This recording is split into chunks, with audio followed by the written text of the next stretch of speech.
Good evening and welcome to Friday Night Thunder on MRL Broadcasting. Tonight, we bring you action from the Irish Hills of Michigan as the ARCA Series starts its playoff run at Michigan International Speedway. I'm your host, Snake. We have a little change in the lineup tonight. We have Smokin' Joe producing tonight as Buddy could not be with us. Thinking about you, Buddy.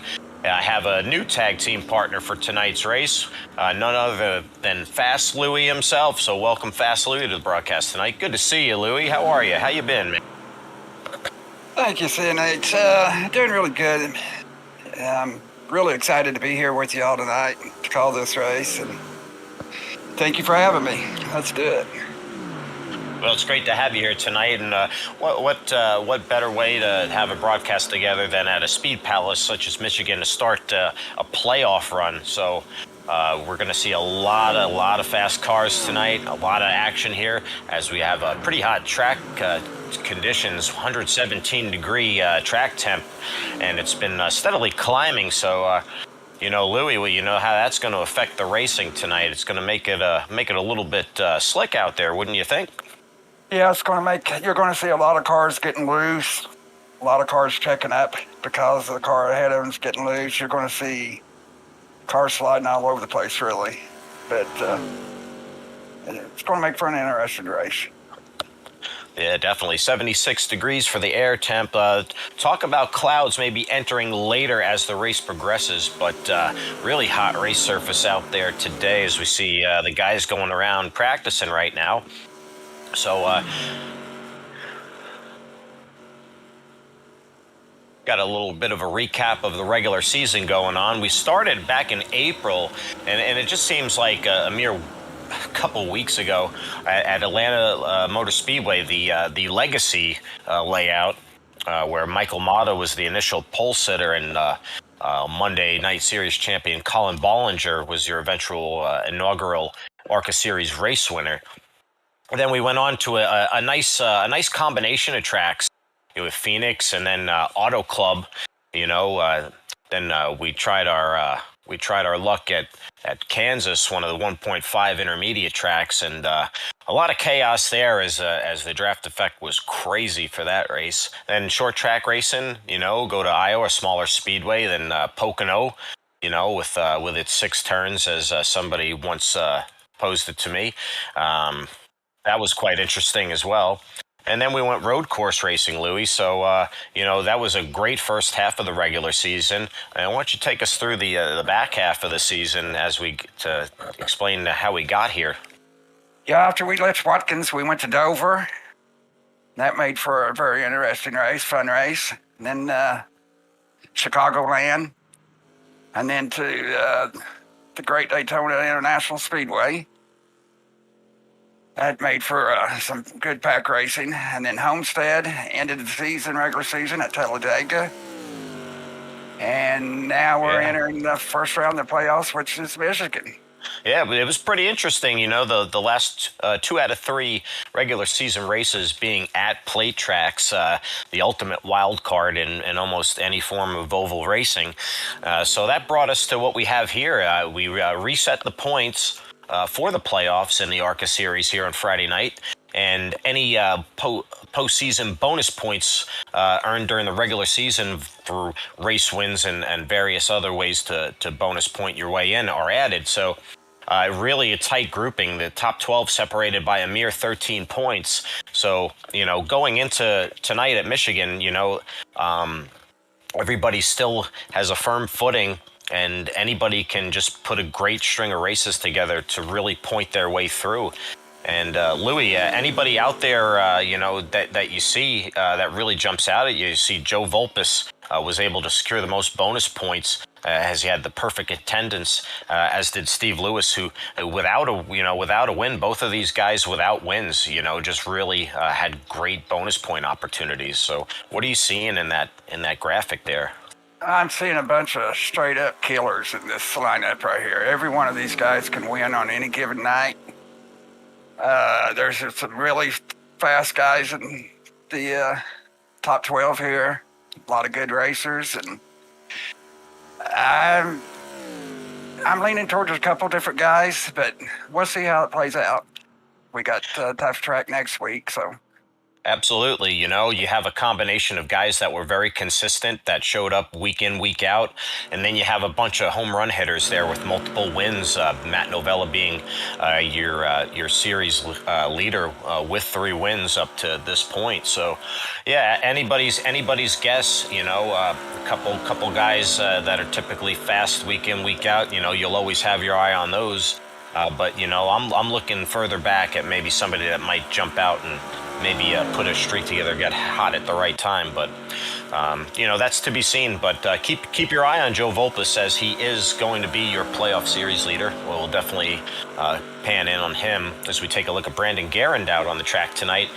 Brandon Guerin putting down a pretty good qualifying lap, trying to turn his season around after heartbreak last week at Talladega, virtually all but eliminating him from the playoffs. He does make his return to run out the regular season there, and you know, hopefully he can turn that around. Michigan, one of his better tracks, a lot of speed. So we'll be looking at the 57 tonight, as is the number 8, David Owens, one of your playoff contenders there. As you see on our tower there, all the drivers who are shaded in blue, it indicates they are a playoff driver. So we'll see how they move throughout on the ticker and the tower. But David Owens, the Bonfire Racing League champion, the Mr. Two-time, Zero Chill himself, you know, we'll definitely be looking at him, as Michigan is definitely a place where he can really go on a streak. So David Owens, always in it, always in the conversation for a race win week in, week out. So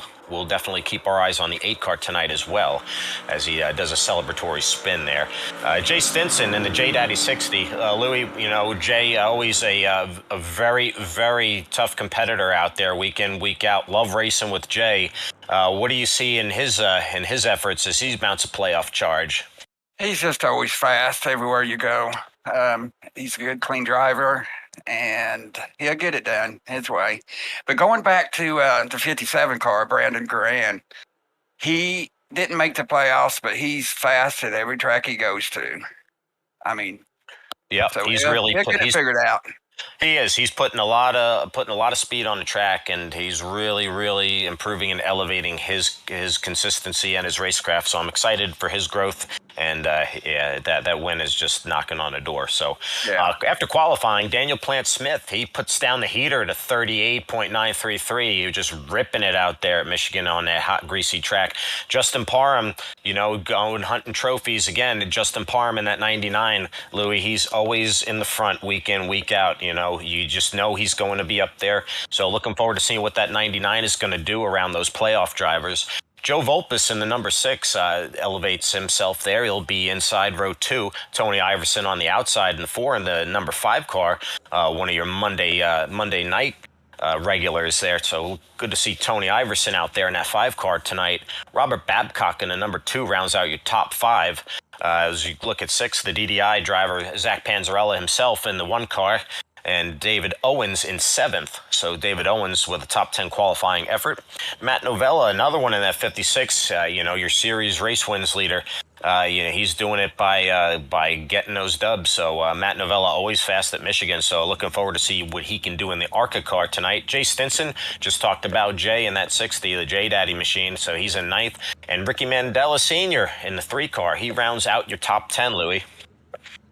Yeah, you got John Beverly in the 77, starting 11th. You got Jackson Duvall, which is always a tough one, in the 84 car, starting 12th. You got Richard Swingle in the 97. And then Tommy Fox will be on the outside of him in the 00. Then you got Steve Lewis. Steve Lewis in the 88. We always see Steve in that black and pink chrome 88. Always fast in that Nike machine.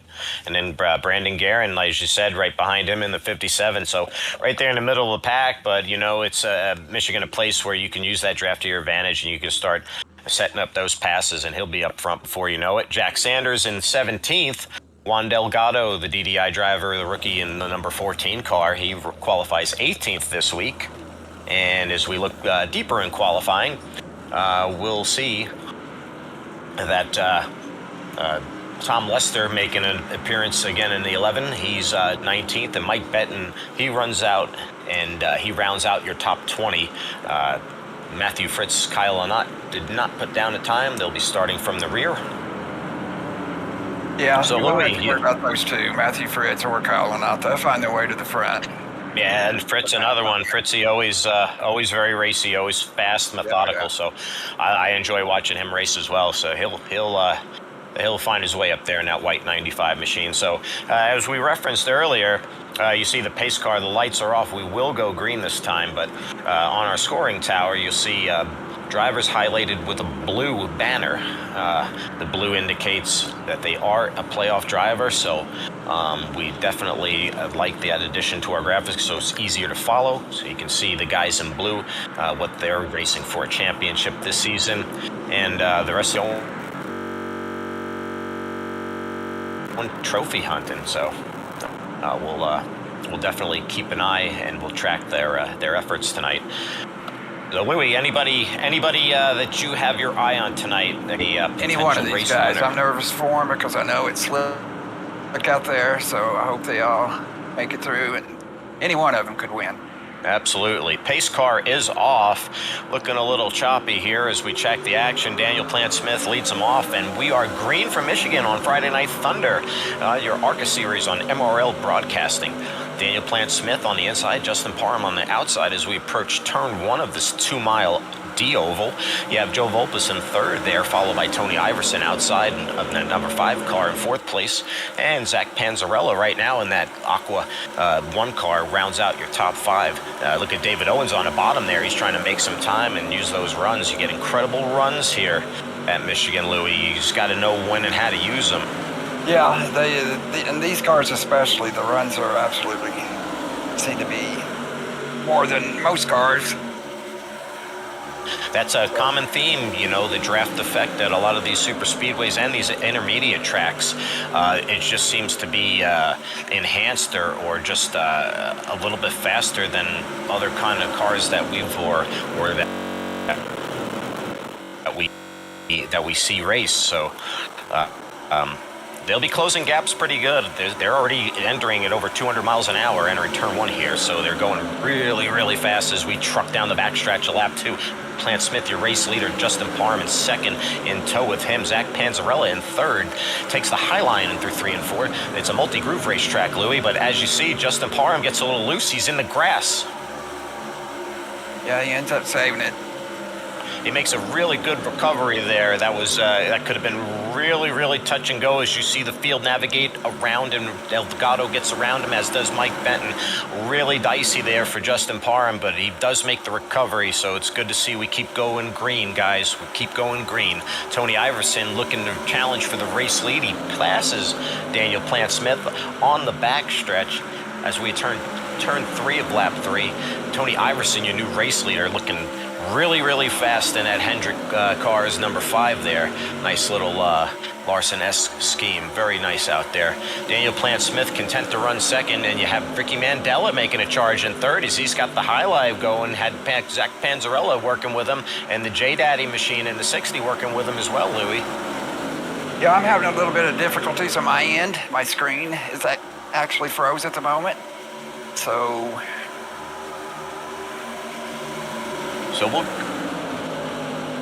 we'll get Louis back in the mix of things to help call the action in a moment.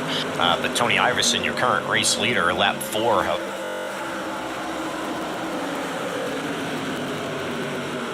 Mile oval, Michigan, just one of your faster speed palaces.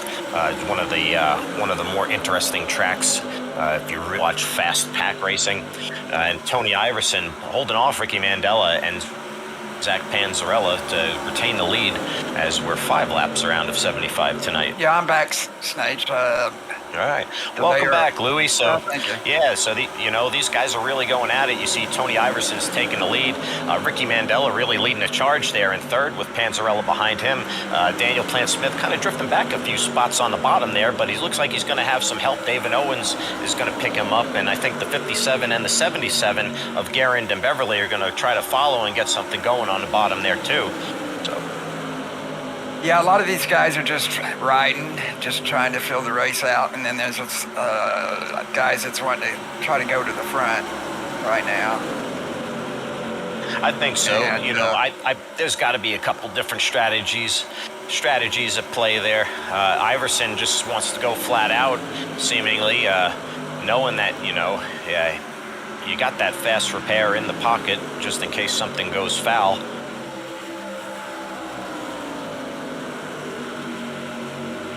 Iverson's still got the lead with Mandela in second.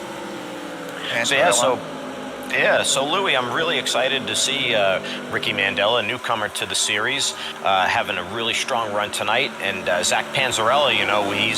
He's always battling, towards the front and leading laps in the truck series on Thursday nights, and we grow accustomed to seeing these kind of guys towards making marches towards the front, just putting together good runs week in, week out. Tony Iverson obviously just running part-time in the ARCA series at the moment, but whenever you see somebody like him show up or a Panzarella show up, you know they're going to be contenders.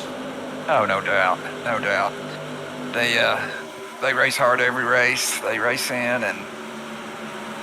and they're really good at what they do. Yeah. So. Yeah, and they do it the right way. They race for the most part clean and willing to cut a break and run you honest. So I do respect that about their racecraft, and I do respect that about the way they race, and it's exciting to watch. In there, it's just like little packs and little clusters. You can kind of save and manage your stuff by just getting towed in the line there. If you're not push it, and you can really save a little bit of fuel that way too, couldn't you? Oh yeah. It's easy to save fuel here. I see the exit now. Well, I'm going again. Yeah, as you see, Tony Iverson, he's kind of controlling. He's got the clean air. He's out ahead. He's kind of got the little bit of push. Ricky Mandela, he's got the high line working. You see the 31 and the 8 trying to work together more on the bottom grooves to see if somehow they can just build a run and maybe slide up in front of those guys and try to make a charge for the lead. But you see Robert Babcock moving up the field here. He's in 6th currently. That number 2, he's really gotten some good momentum going as he's running everybody pretty tight, as the side draft really does work to your advantage at a place like Michigan. Yeah, he's pushing his car extra hard at the moment, which it may pay off for him, but I think so. You want to keep those tires happy here. This place can have long green flag runs. Zach Panzarella there on the high line, seeing if he could make it up by the wall start to work. I think they'll start drifting up as we get a little further in the race, especially with the track temperatures being so hot. It's probably going to be pretty hard to hold the bottom. As you see, it's been next to impossible to really gain an advantage down there up to now. Yeah, the bottom is no good, especially on the new tires. Now, and these cars on older tires,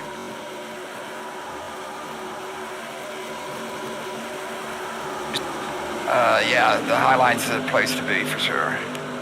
So yeah, you can really carry the momentum. You can really have a lot of speed. So you see a lot of guys like Beverly and Garand and Panzarella working up top there to really try to carry speed. But we're going to be approaching lap 12, and in honor of Dennis Puckett, we're going to have a moment of silence at lap 12.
And welcome back to Friday Night Thunder on MRL Broadcasting. The ARCA Series Friday Night Thunder at Michigan. The opening round to our playoffs inaugural season here. Tony Iverson, your leader, to lap 14 out of 75 for our main feature tonight. Tony Iverson, the part-time drive in the ARCA Series. Full-time driver and one of the top contenders in the Monday May. Always a factor out there. We love watching Tony run.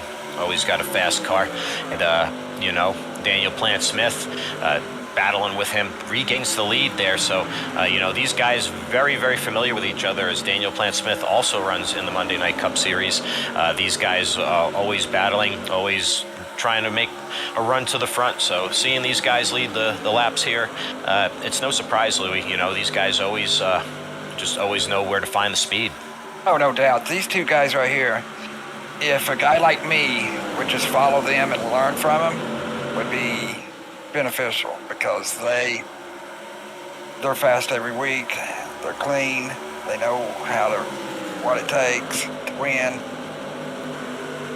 Yeah. And, you say follow them, and I tried. Yeah, you got to catch them first, Yeah. But no, I know exactly what you're saying. They can teach you a lot just by watching how they race. These guys that tend to run to the front week in, week out. They have the experience, and they just have that just knack. It's just something that you pick up and you figure out. So, and these guys have definitely figured it out. I tried to, but. Yeah, and then there's guys like me that need all the practice, and we're still not getting there. So, it's just different degrees. As you see, Matt Novella getting turned by the 95. Matt Novella in the wall is going to bring out the caution on lap 16. Heavy contact there, as you see with the 77.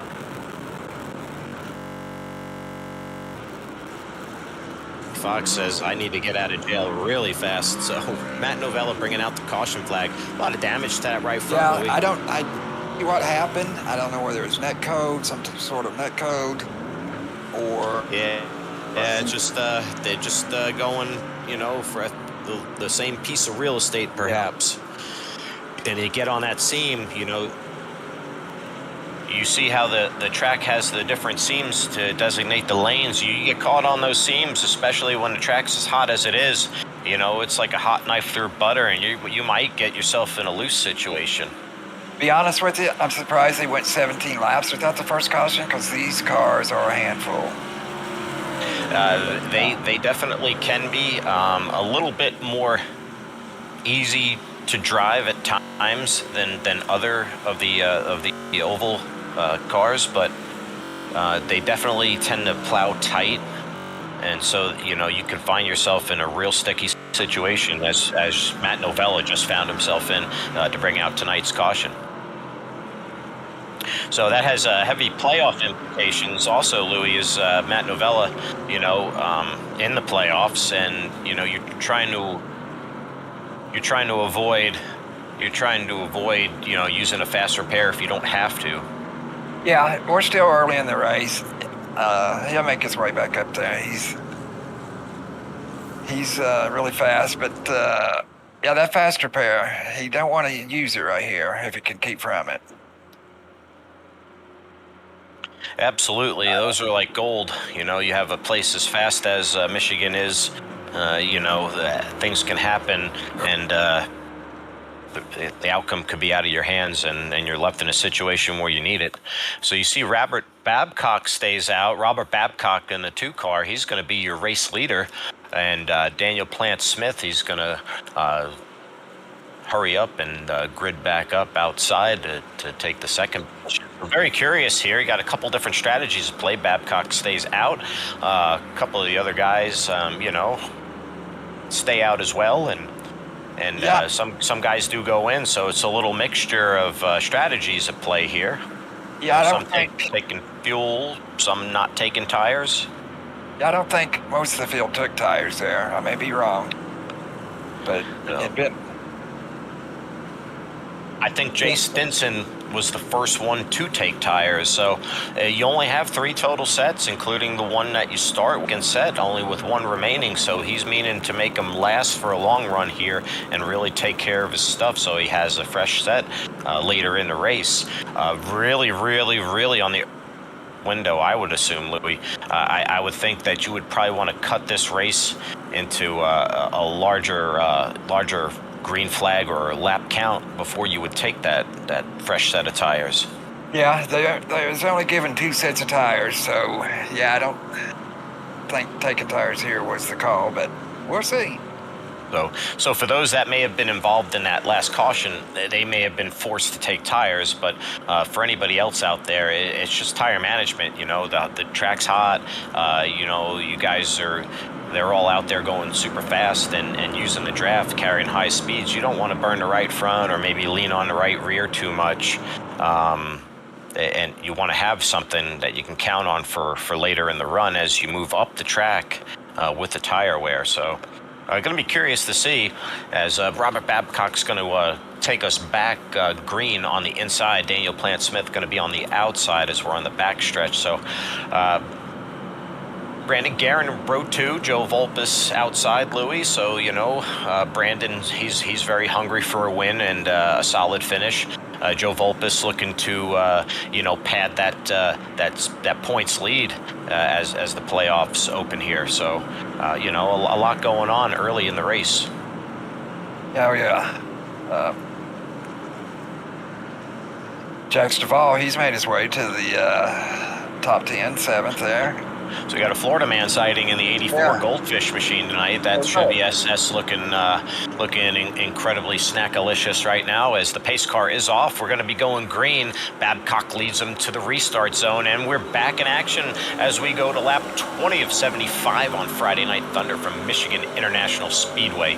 Robert Babcock, your leader. Daniel Plant-Smith goes to the outside. Brandon Guerin in the 57 follows him up high as the 6 car leaves an opening as Daniel Plant-Smith with the run on the outside, wrapping the top, going to get around Babcock. He's going to be your race leader when we exit turn 2.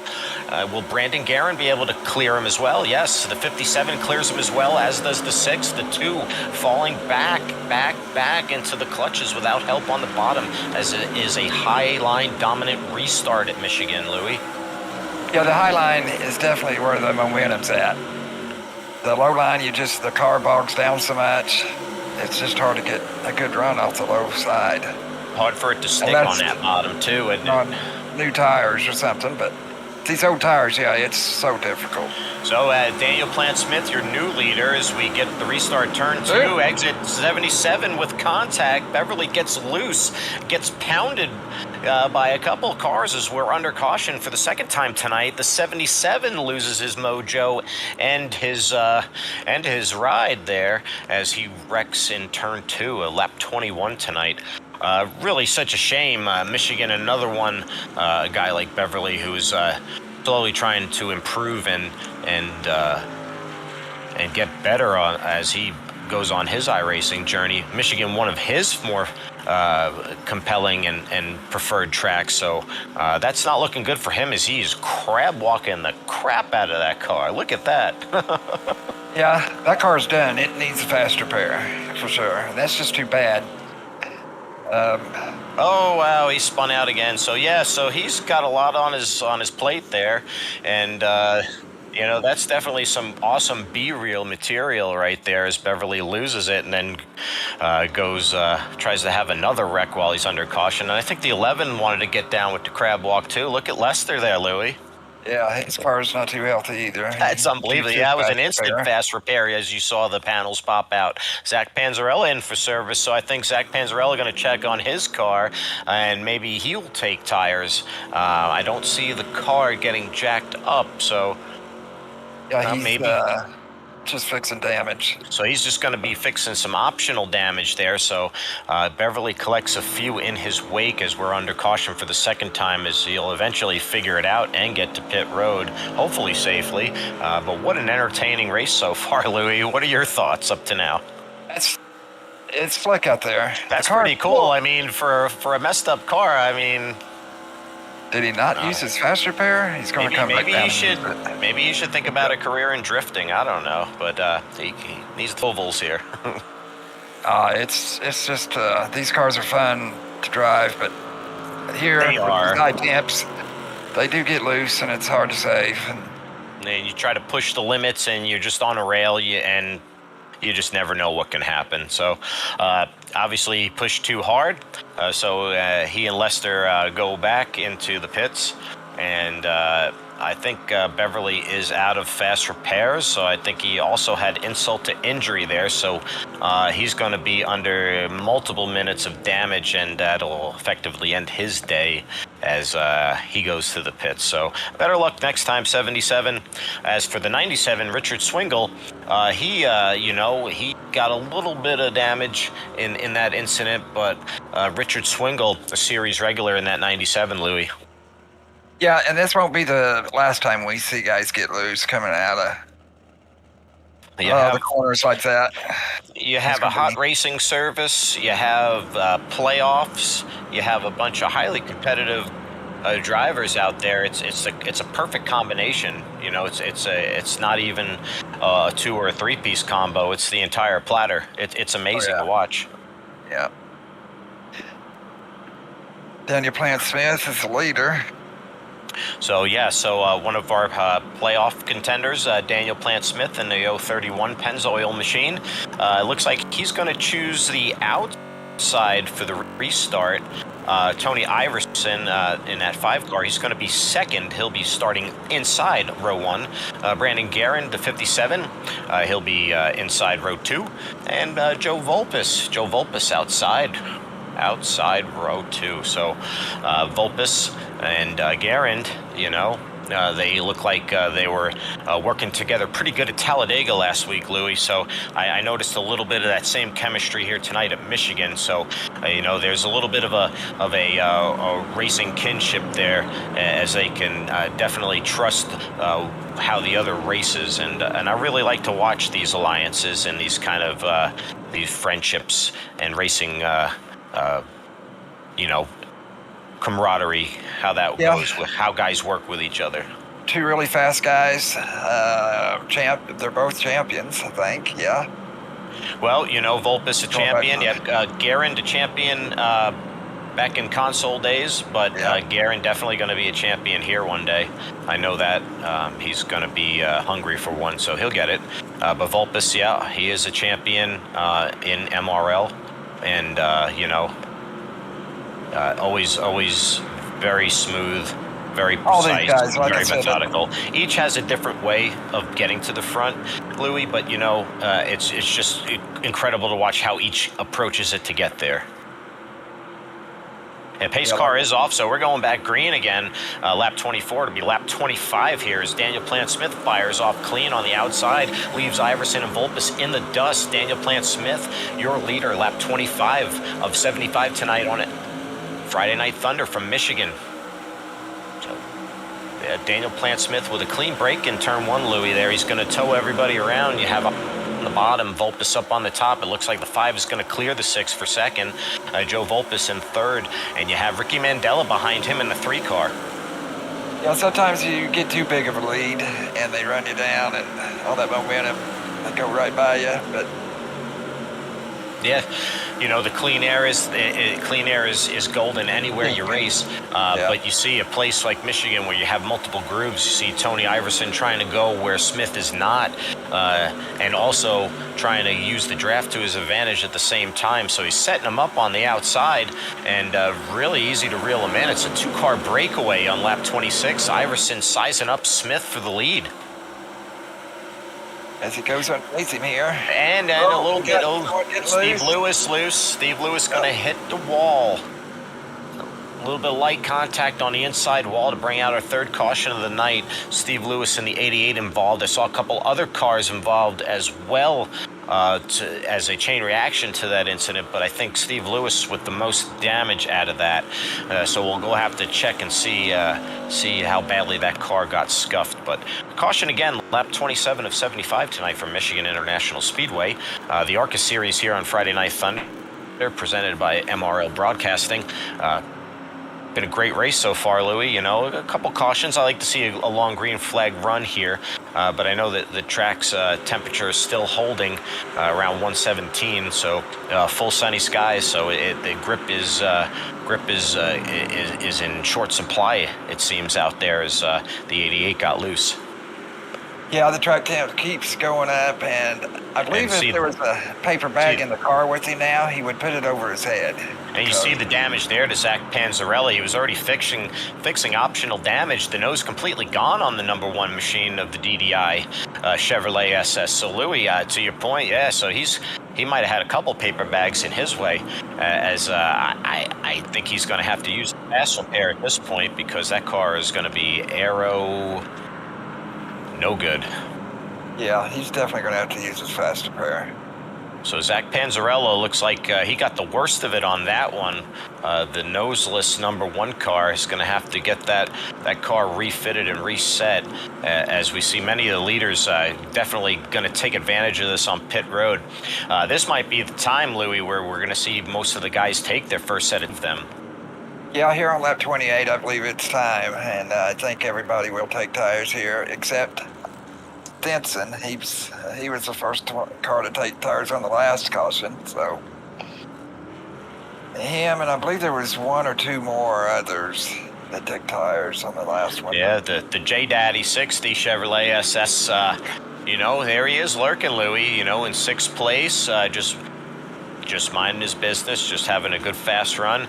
He's sneaky like that, you know. He's just lurking. So Jay Stinson's putting it together the first third of this race, and it's no surprise that he's hovering around the top 5, especially, you know, a guy like the 84 of Duval, another guy is just, you know, he's just there, and all of a sudden he just makes his move. So these guys looking for some track position early, and let's see if they make a run at the lead. Yeah, Duval always finds his way to the front somehow. He's on a different strategy than most of the guys, but he knows what he's doing.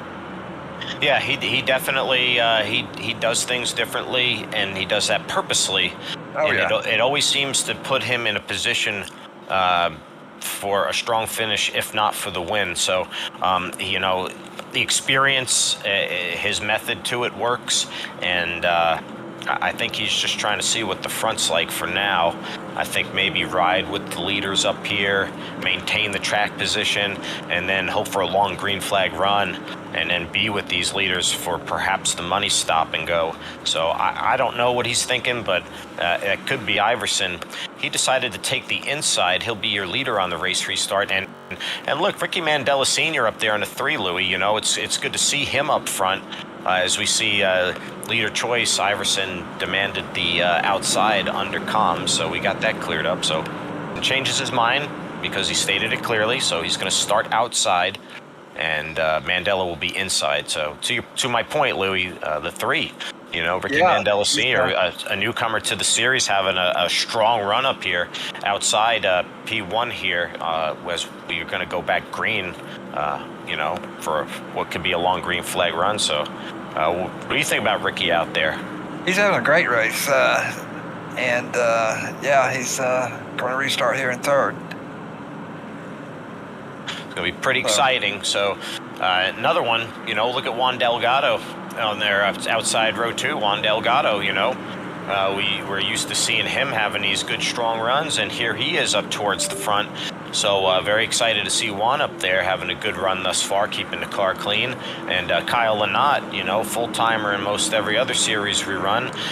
You know, he's back tonight, and Kyle Lynott having a really strong showing here. He'll be inside P2. Pace car's off as we're going to go back green. Tony Iverson says zoom as he takes off.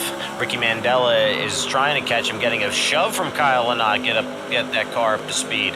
Juan Delgado up top to help Ricky Mandela's Duval with a hell of a no dive bomb there into turn 1. Tons of action at Michigan as we're here at lap 30 of 75 on Friday Night Thunder. Tony Iverson is going to take the lead exiting turn 2 as Ricky Mandela holds 2nd, Kyle Lynott in 3rd, and a gaggle of geese and a partridge in a pear tree behind him as Juan Delgado is somehow in front of that Hornet's nest, Louis. Look at David Owens on the bottom. Yeah, the middle of this pack is absolutely insane. 4 wide at Michigan. Yeah. 4 wide. Look at that. Where else are you going to see that? Only on Friday Night Thunder, folks. Yeah, these guys are, every one of these guys are straight up killers. Look at David Owens down there. Is he going to slide all the way up? Not quite clear from Delgado, but David Owens making up position after position there, using the draft to his advantage, as Daniel Plant-Smith trying to follow him to get back up to the front and regain the lead that was once his. Look at him use the slide job in front of Delgado as David Owens makes contact with Robert Babcock, and he goes down to the bottom. 3 wide entering turn 3. Look at the 8 and the 2 and the 31 there. Incredible pack racing, Louis. Look at them down the D oval. Yeah, I don't know what kind of the push from Owens. Look at that.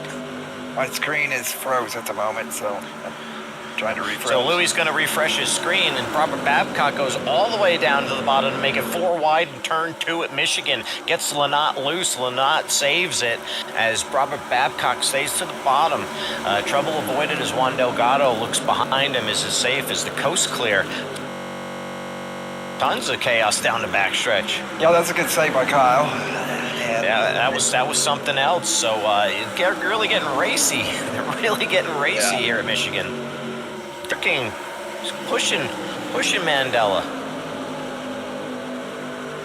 Tony Iverson with that slight cushion of a lead, shrinking under 3/4 of a second. David Owens mounting a charge to the front. Is he going to use Ricky Mandela to help him get there? Look at him get the draft on the backstretch. Babcock giving Plant-Smith a shove. Look at this. David Owens going out on the low line here, going to try to make it work, and he does. He makes it work.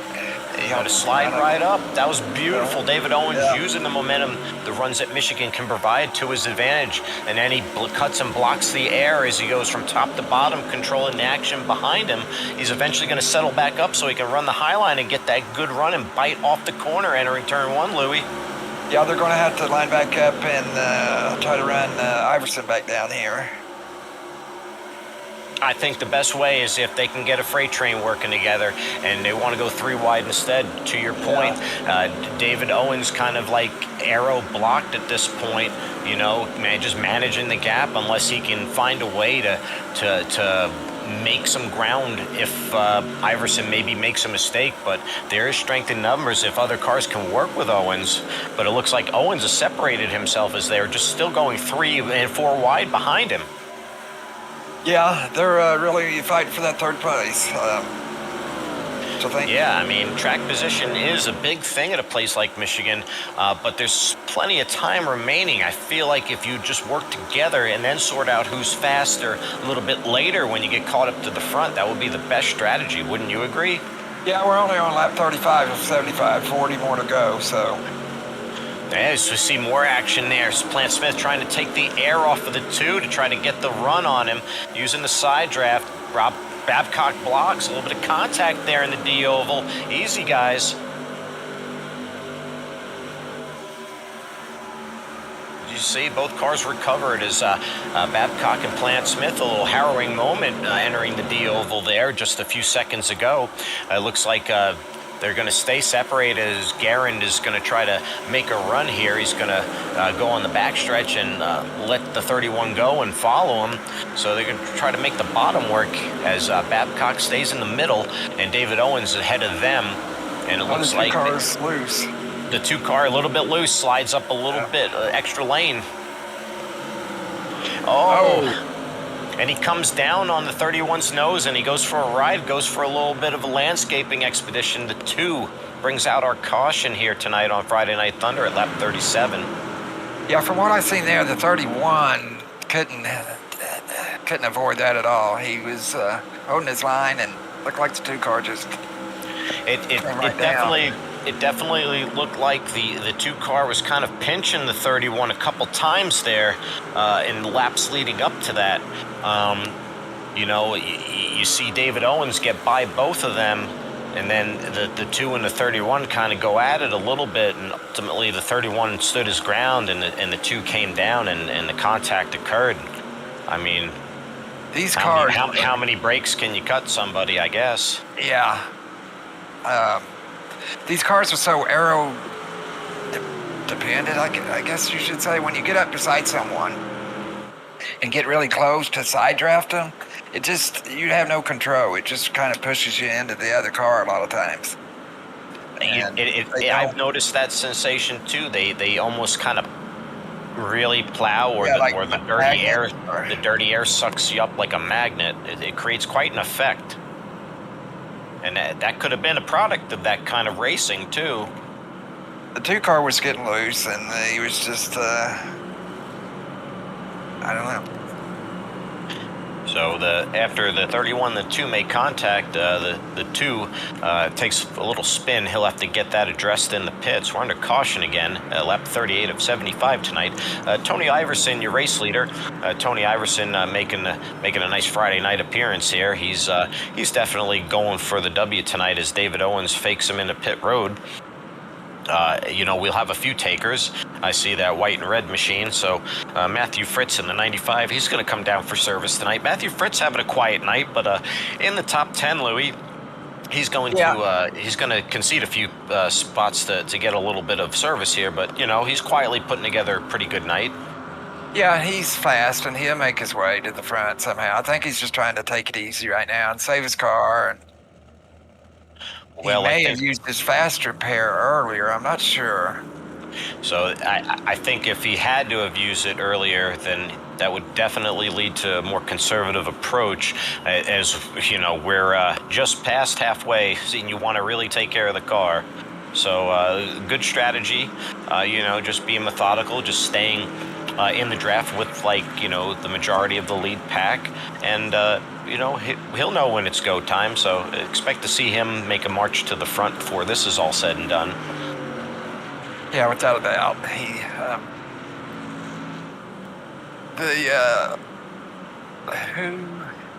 Iverson's the leader, and then Owens. Yeah, so, Iverson been controlling much of the pace tonight as your race leader. David Owens, that we saw in that last green flag run, really making a charge to the front. Yeah, he was just only able to get within 3/4 of a second of Tony Iverson. So definitely, just caught managing that gap with the dirty air without any help behind him. As the rest of the field wanted to, as you said, race for third. So, yeah. So Brandon Guerin in fourth, he's just been methodically going about it. He's just been hanging out in your top, 5, top 7 for large stretches of the race. So Brandon Guerin keeping the car clean, keep doing all the right things, maintaining his tires, managing all of his stuff. So putting together a really clean run thus far. Joe Volpus without damage to the nose this week, as we saw last week at Talladega. That car looking really sharp, looking like there's not a spot on it. So Joe Volpus putting together a really, really good, clean opening round playoff run, and then you see Plant Smith, his car's looking good and clean too after that contact with the 2. So just a little surface brush with the 2 didn't really affect his car. So we'll see that theory put into law when we go back green. As you see, the lights are off the pace car, Louis. So what are you looking forward to seeing on this restart? I'm looking forward to watching the guys get loose. Well, the track's hot, I think everybody is finally on their second set of tires, but you have guys that have some laps on that second set, and you have guys that are new and they're cold. So we'll see if there are any shenanigans on the restart. As you see, a couple of those different strategies are at play. So what we're going to do on this restart here is we're going to go ahead and crank it up in true MRL fashion. So crank it up for the restart as they go green for Michigan.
And we're back.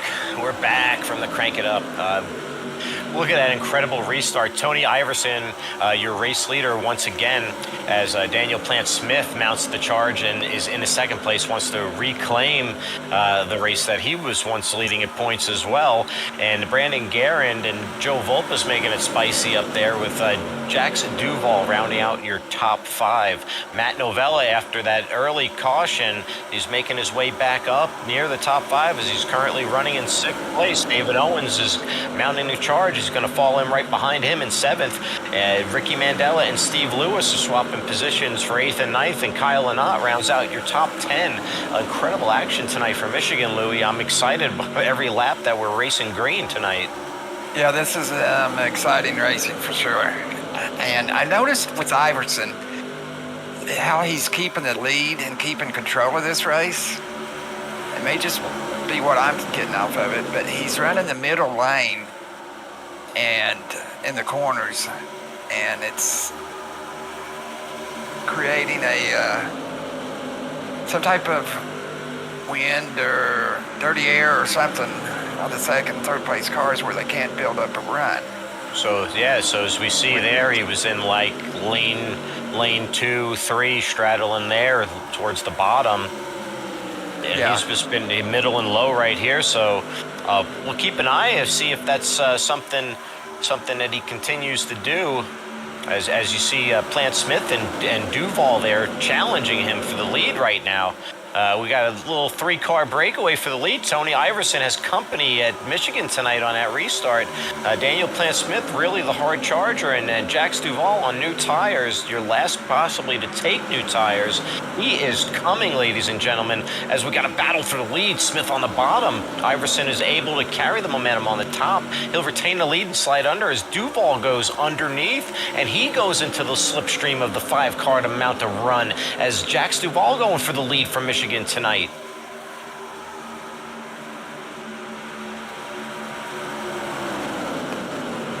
See Iverson able to manage the gap. He's running that middle that Louis alluded to, and they are able to stay at bay as the 84 and the 31 are side by side, but their car lengths, they're about 4 car lengths behind the 5-car. Can't seem to get any closer. They're trying to come down for the sniff. As you see the 84 clear the 31, the 84 looking to try to get closer to the 5 to maybe to mount a run and put the move on. As we cross the line, lap 48 of 75 tonight, Tony Iverson being challenged by the 84 of Jax Duvall for the lead, Louis. Yeah, you can definitely tell Iverson knows what he's doing. That's the right line to be running, and he's holding him off for sure. It just seems, yeah, you really keyed on to something. He's just not running the low. He's not committed to the high. He's more straddling the middle, and it just seems to make it a smooth lap for him, and it keeps the others at bay. As you see Duvall getting really close here. This is about the closest he's been so far, as he's going to break the air and try to go side by side, crossing the line at lap 49. He's going to go ahead and get the advantage as we get into turn 1, but will he be able to make it stick?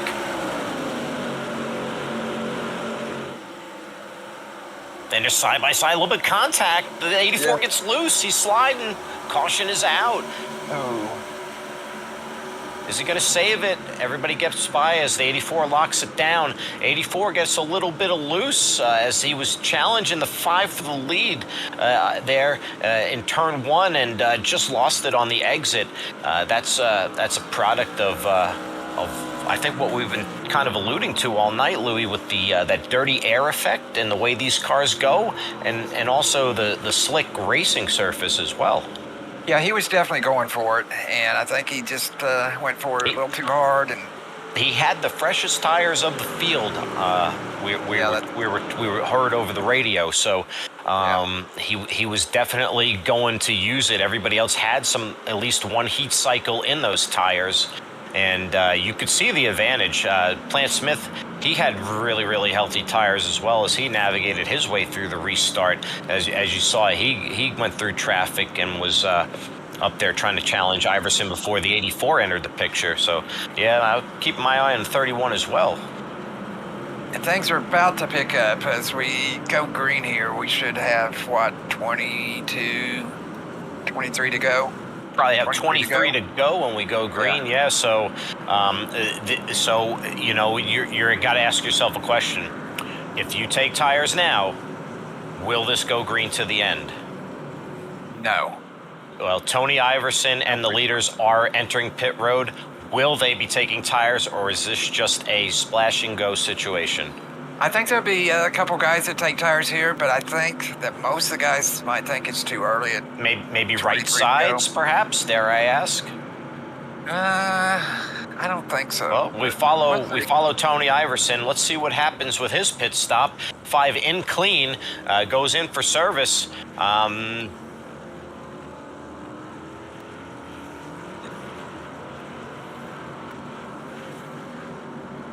I think it was just more fuel. I didn't really see the jack, man. So I think it was just a load that thing up and pack.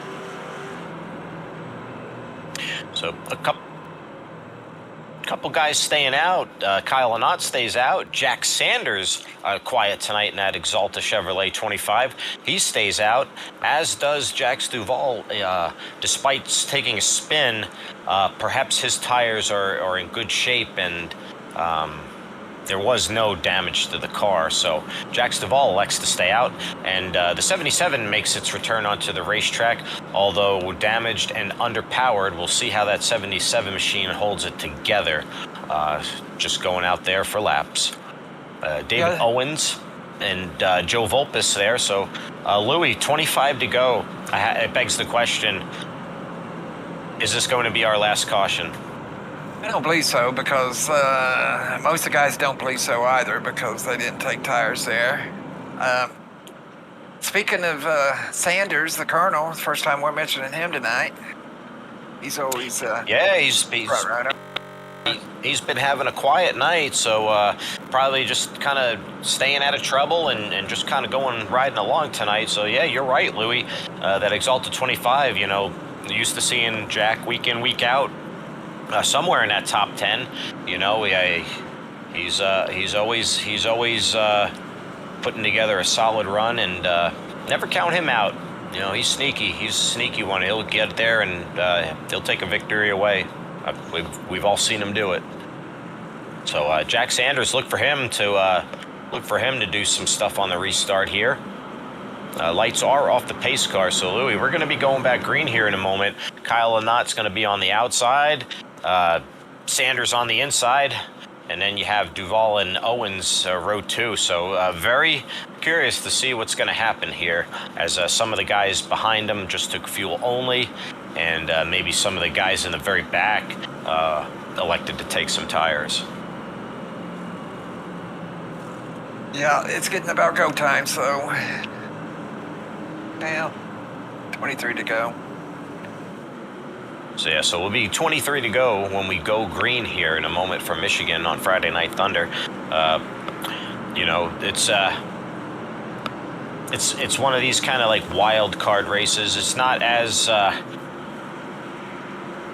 anybody's guess like a super speedway, but since it does have a lot of super speedway characteristics, it's going to be curious to see who's going to put the whole thing together and stay clean to the end. As we're going to go back green here. Kyle Lynott leads him through the restart zone, and he takes off like a rocket ship there. Yeah, Sanders didn't get a good start. Sanders didn't get a good restart at all. So we go back green here. A little bit of a problem on that restart, and race control is showing the black flag for the 25 and the 8 car for the passing under yellow. So. Some restart hijinks or miscommunications lead to a penalty for Jack Sanders in the 25 and a penalty for the 8 of David Owens. David Owens irate over comms, irate with race control at the moment. As we see contact with the 31, as the 25 goes to the apron, going to service penalty. The 8 driving angry almost collects the 31 in his wake, as you see 3 wide with the 6 on the bottom, and now Matt Novella in the 56 underneath entering the picture. Louis, business is picking up, as you alluded to. Yeah, he's hot, and I kind of don't blame him there. He's mad, and I think he does have an argument, but race control has spoken, and he must serve that black flag, or else he will be disqualified from this race. So unfortunate circumstances. It's hindsight is 2020, but the rules are the rules, and David Owens must serve that penalty.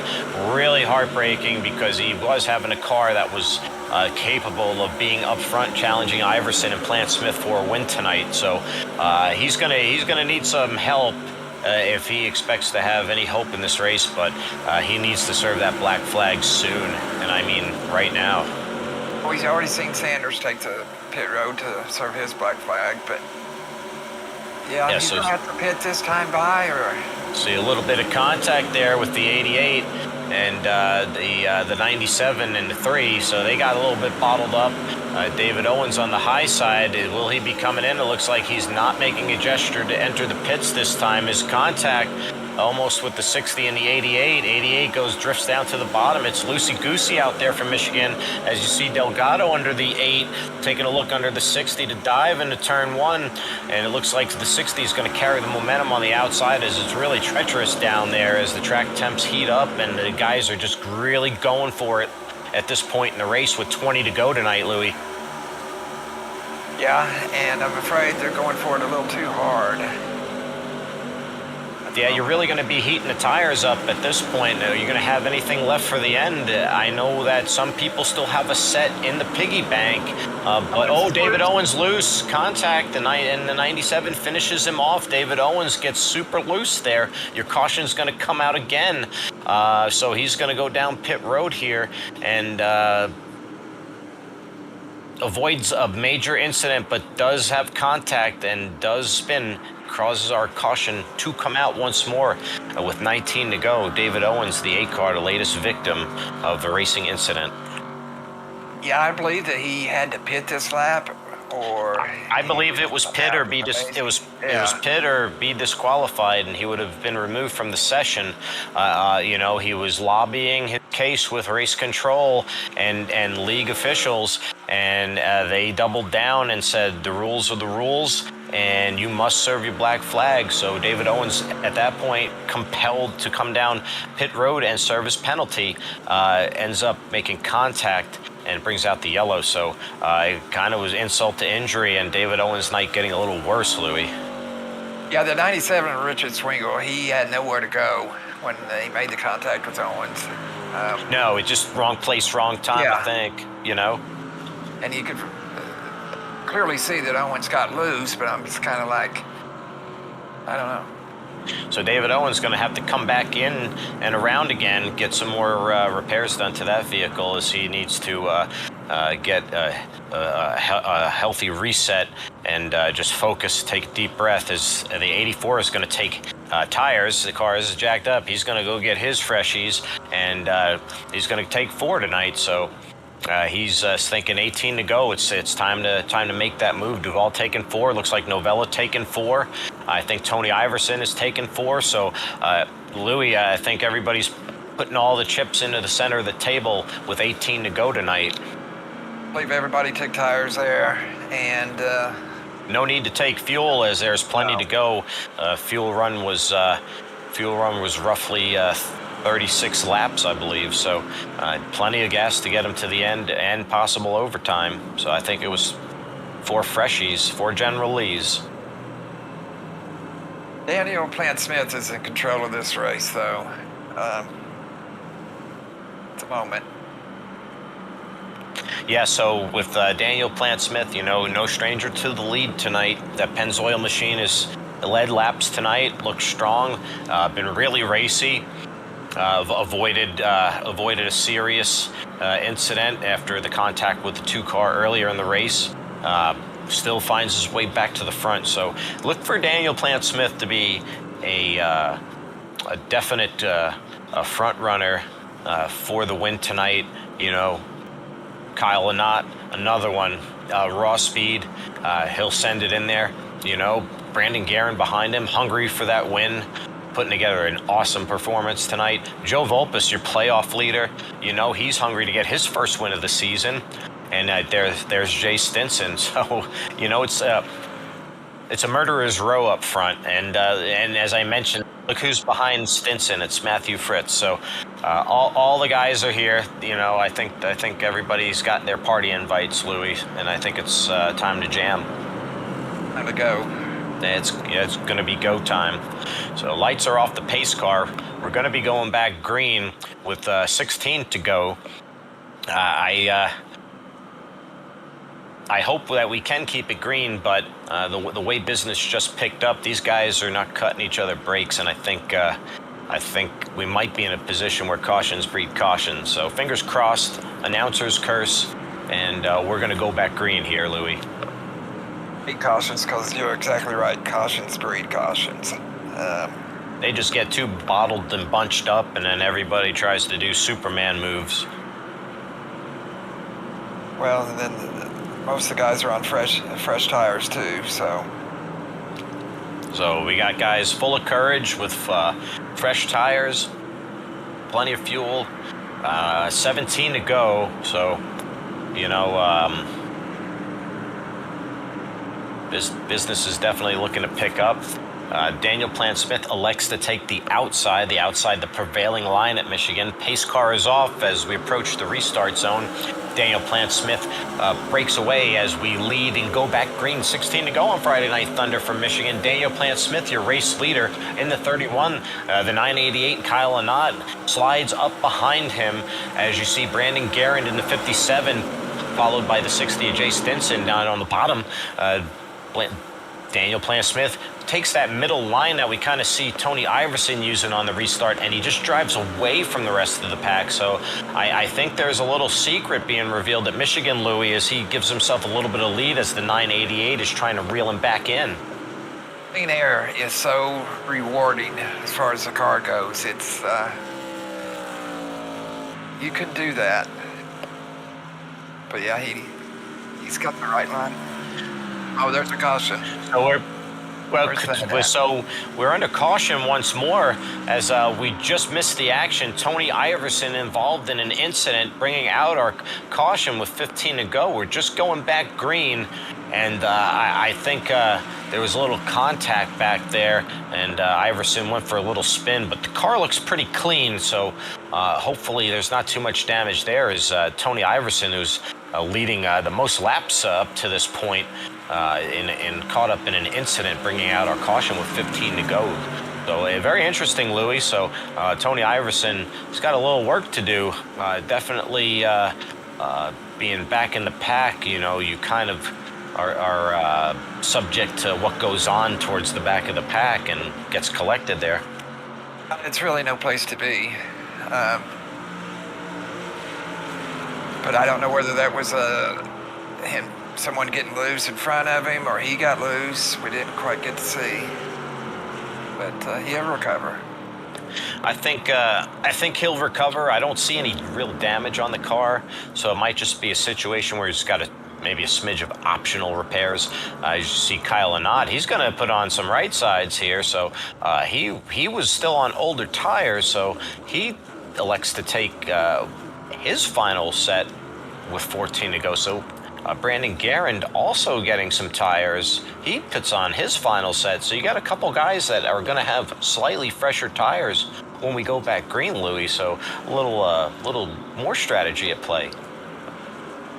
There's strategy all over the board here for these last 14 laps. There's 13 to go, or no, it'll be 12 to go when we take the green flag. Yeah, we'll be about 12 to go when we go back green, and as you see everybody exiting pit road after service, you see blue banner after blue banner on the scoring tower. So a lot of playoff drivers up front. 4 out of the top 5 playoff drivers, 6 out of your top 10. So, you know, the playoff drivers doing what they're supposed to do. Solid performance. Steve Lewis back in 14th place, so he'll be looking to get a strong restart here so he can position himself back in the top 10 to keep pace with the rest of his playoff competitors. So the blue banner helping us in the tower, and for you wherever you are watching us on Friday Night Thunder. So blue drivers are our playoff drivers. Daniel Plant-Smith, your leader. We're going to be going back green here with just a few more than 10 to go. So with that being said, you're basically not saving anything at this point, Louis. You're kind of major bed. You have what you have, and you have to go for it at this point. Yeah, the strategy, all that's out the window. Everybody's got enough fuel. Everybody's. It's every man for himself. Yeah, it's. See, there you go, Team Venom. You know, Jay Stinson, Matthew Fritz. There you are. You know. Would this like be the last caution of the night? Is the question. That's the big unknown, because you know, at a place like Michigan where it's so racy, it's so fast. You know, everybody's trying to get to the front as soon as possible to get that clean air. You know, so they're just risking it, and they're doing all these kind of just crazy maneuvers and dive bombs and every other thing you can think of. And sometimes it works out, sometimes it doesn't. So hopefully we can go back green. Hopefully we can go back green. These cars kind of allow the drivers to make those maneuvers, though. But yeah, the ARCA car is very inviting, as it feels very confident with the handling. So you know, you can you get this false sense of security when you can just feel like you could throw it in the turns and do whatever you want with it. But pace car is off. We're going back green. Daniel Plant-Smith on the outside, Jay Stinson on the inside, and Daniel Plant-Smith, he mounts the charge. He fires off as he's going to take us with 13 to go here at Michigan. He's going to be your 12 to go, your race leader on Friday Night Thunder on the ARCA series on MRL Broadcasting. Daniel Plant-Smith, very dominant car tonight, gets a great restart. Jay Stinson just compelled to follow in second place as he needs to help build a run. He has Matthew Fritz behind him on the high line. As it's a freight train there on the top, you see Jax Duvall leading the bottom here. He's sliding back a few positions as the high line has the momentum and is taking the race by storm. You see Jay Stinson with the 95 behind him, 56 in Novella below. It's Daniel Plant-Smith going to take him back across the line with 11 to go from Michigan tonight, Louis. yeah, it's about to look at them, 3 wide, 4 wide at times. Yeah, it's getting very exciting as they're really spread out all over the place. And they're really getting grouped up. You see Tony Iverson, not much damage to that car as he is mounting a charge back up to the front. Tony Iverson on the bottom with the help of Matt Novella. And there's contact. The 56 is around. Novella is around. We're under caution once more. So Brandon Garand, he gets involved. He slides down. He's in the grass. Stay out of that wall. Tommy Fox in the 00. We haven't really said much about Thomas Fox tonight. He's on the bottom there, as he's recipient of a bad day right there. Yeah, and Brandon Garand had such a good run going. That's going to bring an end to two guys' days there. Tommy Fox, your playoff driver, Tommy Fox, with the heavy nose damage. Steve Lewis, another playoff driver, and Matt Novella, another playoff driver. 3 playoff drivers involved. Heavy playoff implications there with the heavy damage to the nose there. A serious wreck that brings out our caution. We're 10 to go from Michigan as we're in the final stages of our opening playoff race. We kind of had the big one there. Look at all that's affected. Look at the drivers involved. Brandon Garand out of fast repair. Tommy Fox, he's back out. I think he used his fast repair. So Tommy used the fast repair. So Tommy had that saved and kept safe. So that's good for Tommy. So he'll be able to get back out there. Brandon Garand, I think his night is done. Steve Lewis, I think Steve Lewis, he's got a lot of problems too. Well, he's got a fast repair left, so he'll be able to slap it. Hopefully he slapped that one and he'll get back out there. So could have been a lot worse, but it's still bad enough. Caution with 9 laps to go for Michigan. So we saw the racy, aggressive nature.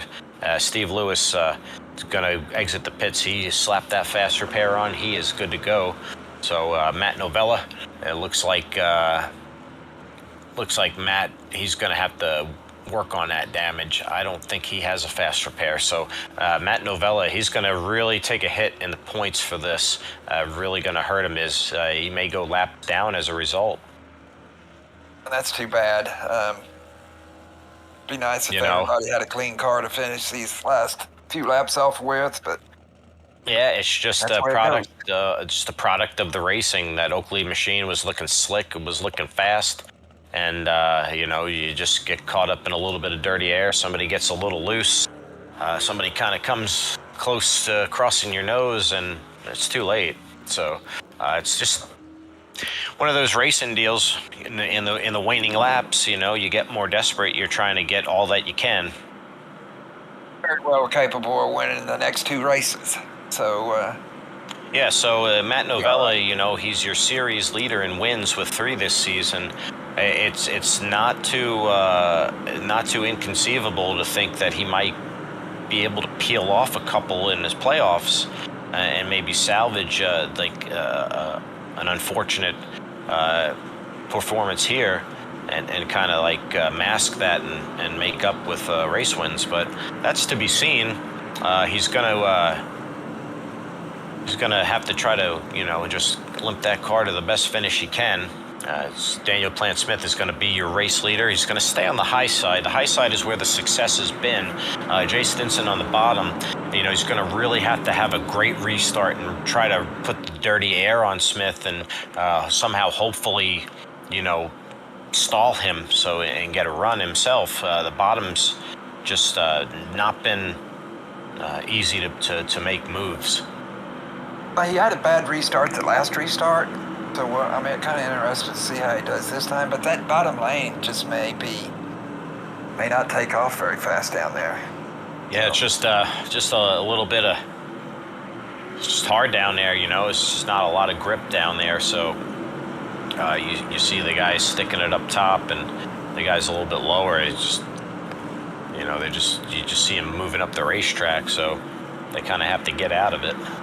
So we'll see what happens when the pace car pulls off this time. We'll go back green. It'll be 7 to go when they come to the line. Daniel Plant-Smith in the 31 is going to lead the charge on the outside. Jay Stinson in the 60 on the inside. Row 2, Matthew Fritz on the inside. Kyle Lynott on the outside as Daniel Smith fires off clean once more. We're 7 to go from Michigan in the opening round of the playoffs in the ARCA series on MRL Broadcasting. Daniel Smith fires off clean with a great restart. He gaps Jay Stinson and Kyle Lynott as they are looking to form some kind of alliance with other cars to push them back to the front. Daniel Plant-Smith with a lovely restart. They get trucking on the high line. Stinson in second, Lynott in third. Fritz looking down inside on the bottom there. As you see, David Owens looking down at the bottom is David Owens. We have a David Owens sighting. He is back on the lead lap. He is mounting a charge as Daniel Plant-Smith is your race leader. Will come to the line with 6 to go. Tony Iverson mounting a charge on the bottom as well. Jax Duvall on the outside. Zach Panzarella is look at that 3 and 4 wide. It's getting really dicey with the few laps remaining. Kyle Lynott dive bombs to the inside as he goes and slides back up. He will be in second place. He's trying to reel in that 031 car, Plant-Smith. As you see contact, and you see Fritz, he says, I'm out. He goes below the white line, passes David Owens. It is go time. That was inbounds. Fair ball. David Owens driving mad, trying to recover from that penalty on the lead lap, following Zach Panzarella, mounting a charge into the top 5. David Owens, the victim, trying to get back to the front as they're 3 wide with 5 to go from Michigan. Louis, it's getting compelling. Look at this spicy racing. This is really a tight battle here as we're 3 wide again. Oh, look at David Owens as we're 3 wide with Steve Lewis and Matthew Fritz. It's crazy out there. If you can't enjoy this style of racing, then you're not a fan. This is top-notch racing here for sure. Steve Lewis in the 88 making it racy. Look at David Owens behind him with Vulpes up top. It's a little bit of an accordion as David Owens looks inside the 88. The 95 looking behind the 8, side drafts the 88 tight, hugs him tight. And you see the 60 giving the 988 a shove as the 988 goes to the bottom. The 60 wants to top. The 31 is neutralizing them in the middle. That middle lane is just neutralizing everyone, Louis. They can't get a run on Smith.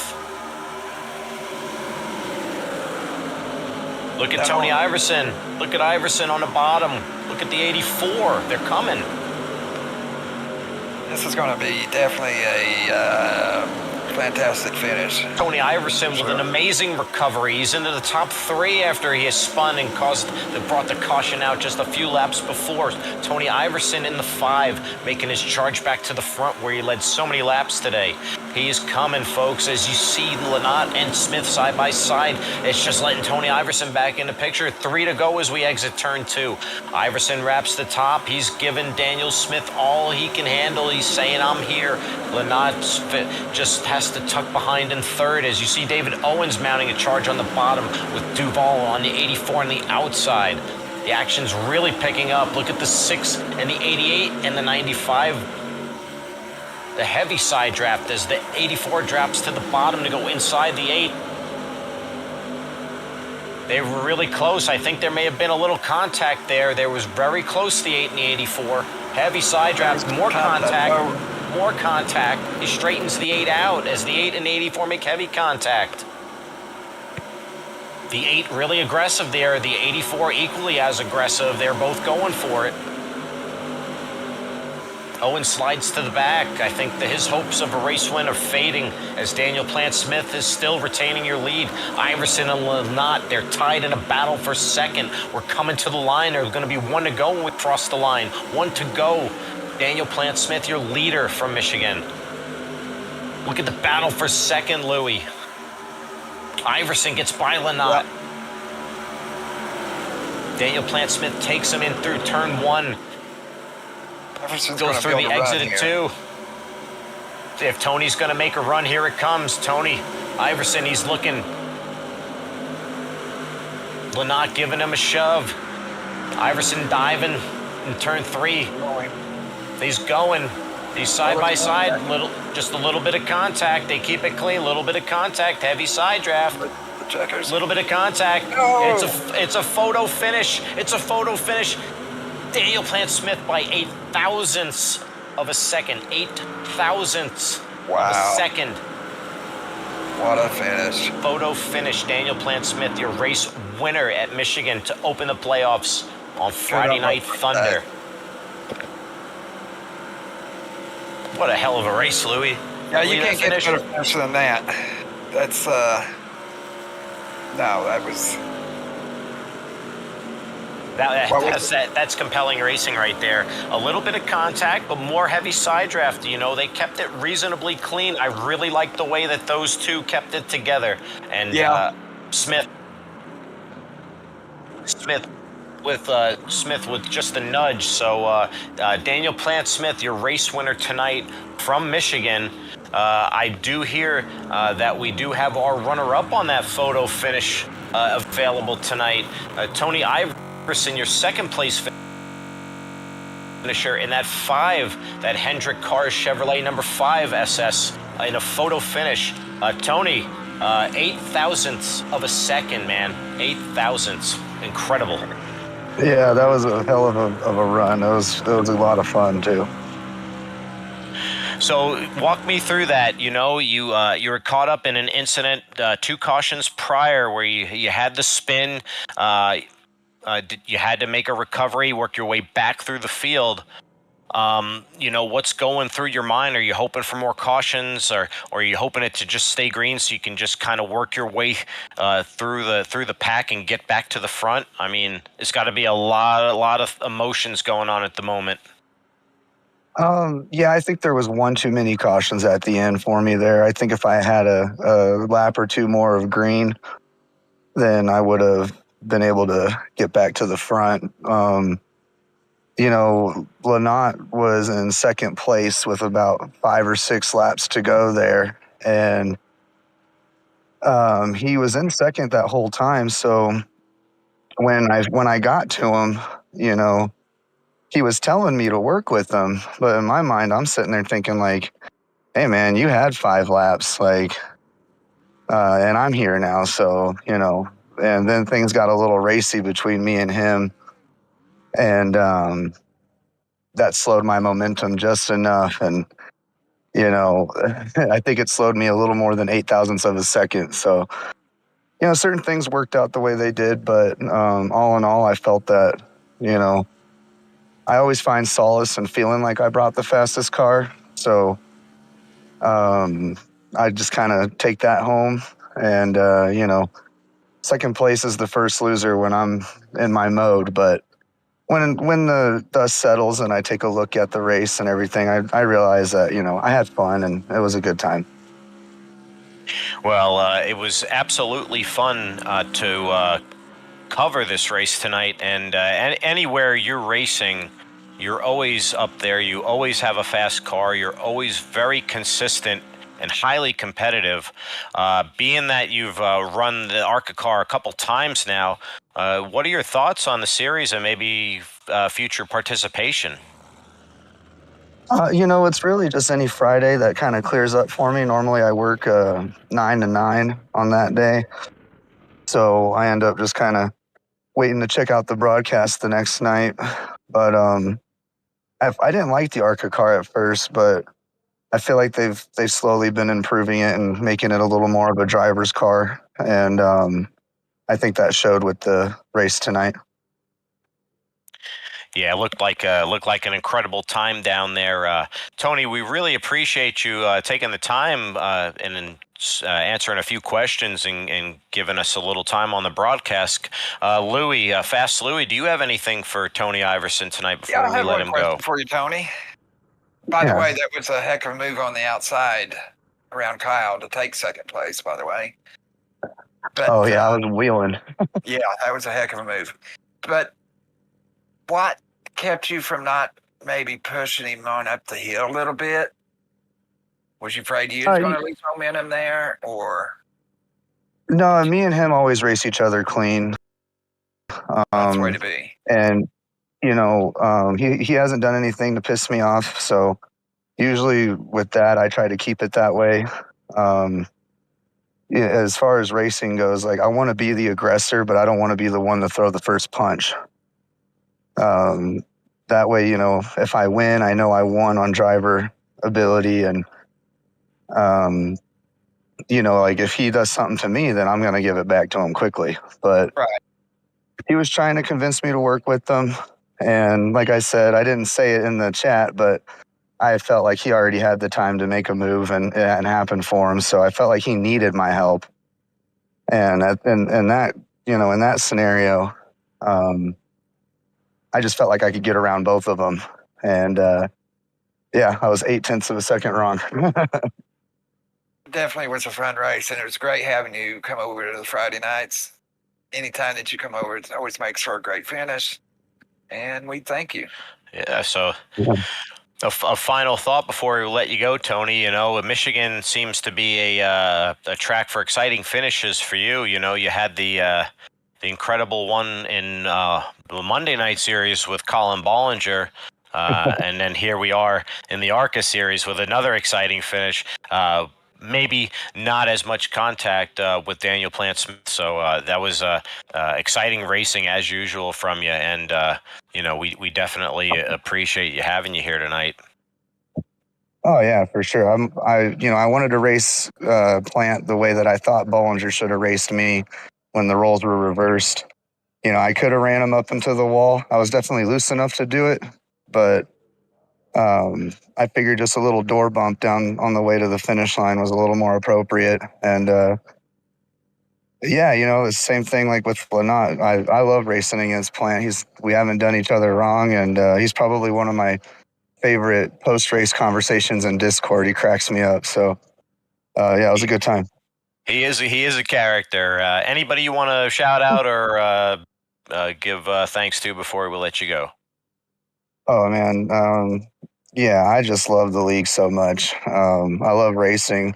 If I haven't made that obvious enough yet, and yeah, I mean, just shout out to everybody that puts their time in to make a good broadcast, and gives me something to look forward to watching. And It's honestly the first time I've watched broadcasts that I'm not in the race, which probably sounds selfish as hell, but it's the truth.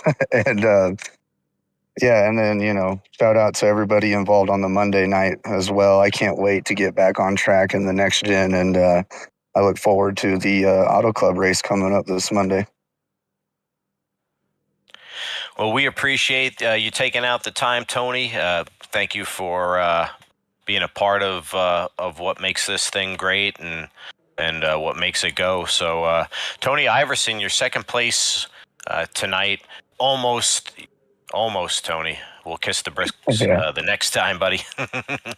for sure. Thanks, guys. Thank you, Tony.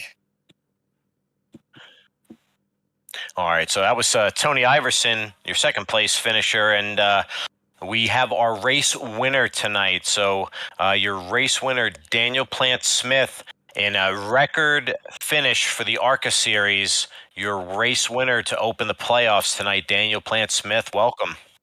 Yeah, buddy. Yeah, that's what I'm talking about. Get the beers open. Woo!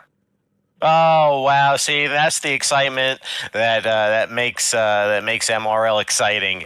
Daniel, walk me through those final restarts and the moves that you needed to make to get out front and to stay out front, and that battle with Tony Iverson on the last lap there. Oh yeah, I mean the whole race, in my opinion, was fun. Could have dealt with a little bit less cautions. I was kind of hoping more for a long run for, I want to say 90% of the race. I was just kind of chilling, riding my own pace and just relaxing, letting people lead if they wanted to lead, letting people pass if they really needed to pass, and was just mainly cruising for the most part. And then I was falling behind Tony and saw that he was riding middle, and although I wasn't necessarily trying to make a pass, I realized, okay, if I did get to the bottom, then like the way that he was doing it, it was hard for me to come up to keep that momentum. And if I went up higher, the same deal. So I was like, all right, let me use this for later on in the race, because obviously he's doing it and it's working for him. So I was like, all right, we got a couple cautions. They're back there. Just kind of pick the lanes to make sure that they stay further back where they lined up, and just kind of run that middle lane and just kind of chill, and hopefully they battled, which they did. And yeah, they absolutely did. We saw stretches where the race tonight where either Iverson was in the lead or you were in the lead, and you may have had a second place challenger, but the pack itself was fighting for third instead of trying to help each other get back to the front. So it was really interesting racing out there, and quite a challenge to keep the car clean with the amount of cautions tonight. We saw earlier in the race a little contact with the 2 car. So yeah, a couple crazy moments there for you, make you kind of take a deep breath. Yeah, the deal with me and Robert, we was in the same chat. I told him, like, hey, I'm running middle lane. He wanted to kind of follow David at the time, which I completely understand because you're trying to get that draft. But I was telling him, like, hey, like, you can stay in the line that you're staying. Like, I'm doing my best racing him as respectfully as I can, because I mean, he's not necessarily a teammate, but I do consider him as a teammate because we do work together. So I'm giving him a lane and a half, trying not to crowd him or side draft him too much. And was like, hey, if we just chill here, we're going to catch them.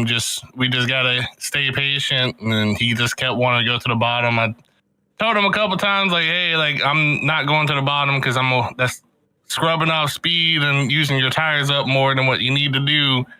And after telling him a couple of times, I just stood my ground and hate that he wasn't around. But I was like, what else could I do, you know? But it's all good. We communicated. We talked. Everything's all right. It's just one of those racing deals. Fast Louie, do you have anything for our race winner tonight? Yeah, Daniel. How come you're so fast? I mean, I got a good group, and we just learn from each other and hopefully get better with each race that we do. I mean, it's got to be wheel time, too. Would you like to give us a little background on how long you've been iRacing and how you got started? Or I mean, I've been iRacing for, I want to say 4 years now is what it says. I got into it whenever they had the next gens first came out, and they had iRacing for like $20 for a year. And I was like, you know what? I'll take it because I always thought it was too expensive. Heck yeah. Did it, fell in love with it, was like, man, this is awesome. Back then, it's like every car you stepped in, you just couldn't drive it, and you had to learn to figure it out. Now I feel like they kind of make it a little bit more easier, which I hope they kind of go back to make it harder because it was a lot of fun and challenge to kind of learn each car because each car felt different. They all had their own techniques and stuff, but now I've just been, just cruising, trying to figure it out. Thought I knew how to save tires, and it wasn't until I first started coming around Moonlight whenever Boland or Collins was like, "Hey, just be patient, man." I was like, "All right, I'll just settle down and let them race." And that's where I was able to figure out how to save tires. Well, it's a pleasure having you, and just keep being fast because hopefully I'm learning something from you. And as we all are, and yeah, it's good to have someone fast and clean. Oh yeah, definitely. Like I try to race hard, but I try to be as respectful as I possibly can with everybody. The race to the finish, that was awesome. A little bit more contact than what I would have liked, but hey, it was clean. It was going for a win. So I didn't mind it at all, and no one wrecked, and that's the most important part. Well, congratulations. Yeah, it was very exciting that you guys were able to make some contact, race a little aggressively like that, but keep it clean ultimately. And we really were treated to something special tonight. So we really thank you and Tony for putting on a good show, and the rest of the field tonight. We move on to Darlington next week, Daniel. So any thoughts on the Lady in Black? I mean, it's my home track. We'll see how it goes. She hasn't really been too nice to me with the past couple times I've been there. So hopefully I'm able to tame her this time around and hopefully get a home win. Well, we'll be there next week to provide the coverage and see what does go down at the Darlington for our next round of the playoffs. Anybody you'd like to thank or shout out before we let you get out of here? Just the crew, Team Delusional, the whole Mopire Penitentiary chat, all them my boys. If it wasn't for them, I wouldn't be here, especially racing with you guys, the whole Moonlight group, and y'all putting on the broadcast, and just happy we have an awesome place to race, and I appreciate that. Well, we appreciate and love having you guys around, and we thank you for being a part of it, and great job on the win tonight, Daniel. So Daniel Plant-Smith, your winner tonight from Michigan, open up our playoff series on Friday Night Thunder. So taking a look at the race results, Louis, I'm still tongue-tied and lost for words after that finish, and to just go break it down with the two of them. It was pretty amazing, to get their perspective and insight on that. So, Daniel Plant-Smith, your winner tonight. Tony Iverson in the photo finish, your runner-up. Kyle Anott, he was up there, had a lot of speed tonight. Just didn't quite have that little extra to get to the top. Joe Volpus ran in the front basically all night, just kept it clean, had a smooth, well-rounded performance, so doing what he's supposed to do as the playoffs open. Matthew Fritz with a top five. We know that's his MO. He's going to be up towards the front, so a great showing from the 95. Steve Lewis recovers to sixth place, so the 88 has a really good night, a good showing. So he's doing his part to stay consistent as he's done all season. Jax Duvall, the Florida man, in seventh place. So Jax putting together another top 10. Challenge for the lead. Had the moment where he spun out going for the lead there, but did recover. Showed great signs of speed tonight. But all that results in seventh tonight. So we'll look to see him make a charge for it as we move on. David Owens, eighth place. David Owens, signs of speed up front early. Controversy with the black flag. Late race incident. So recovers to eighth place. So what could have been tonight for David Owens. Zach Panzarella caught up in a little bit of the mishaps tonight as well, but manages a top 10 for the one car. And Jay Stinson rounds out their top 10. The J Daddy 60 having a good showing. Top 10 tonight, Louis. Yeah, and we got Jack Sanders finished 11th, Ricky Mandela in 12th, Juan Delgado in 13th, Tommy Fox with some bad luck in 14th, Richard Swingle in 15th, Tom Lester in 16th, Matt Novella with a bad race as far as he's concerned, in 17th, and Brandon Grand in 18th. Yeah, the 57 had a great showing tonight, and sadly it just it came unglued at the end. So not what he was looking for, but still inside the top 20. Mike Benton had some issues tonight, 10 laps down. John Beverly just not his night. He'll pack it up and try Darlington next week. Robert Babcock could not recover after the incident with the 31. And Justin Parham, early trouble for the 99, not able to continue, 54 laps down. So week 13, so, it probably shakes things up a little bit in the playoffs as you see playoffs. Daniel Plant Smith, the big mover with the win tonight, moves up 7 positions. Joe Volpis will remain your playoff standings leader, but the gap is shrunk from 13 points to 4, and Daniel Plant Smith leapfrogs to second place. So that race win, well timed for Daniel Plant Smith, as he'll be the second place, moving up 7 positions. Jax Duval moves up a position. He'll be tied with Matthew Fritz, who moves up 2 positions as well.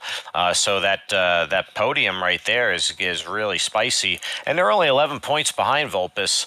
David Owens, after some ups and downs at Michigan, he's going to lose 3 positions. So a little bit of a bad result for him drops him 3 positions. He'll be 12 points back overall.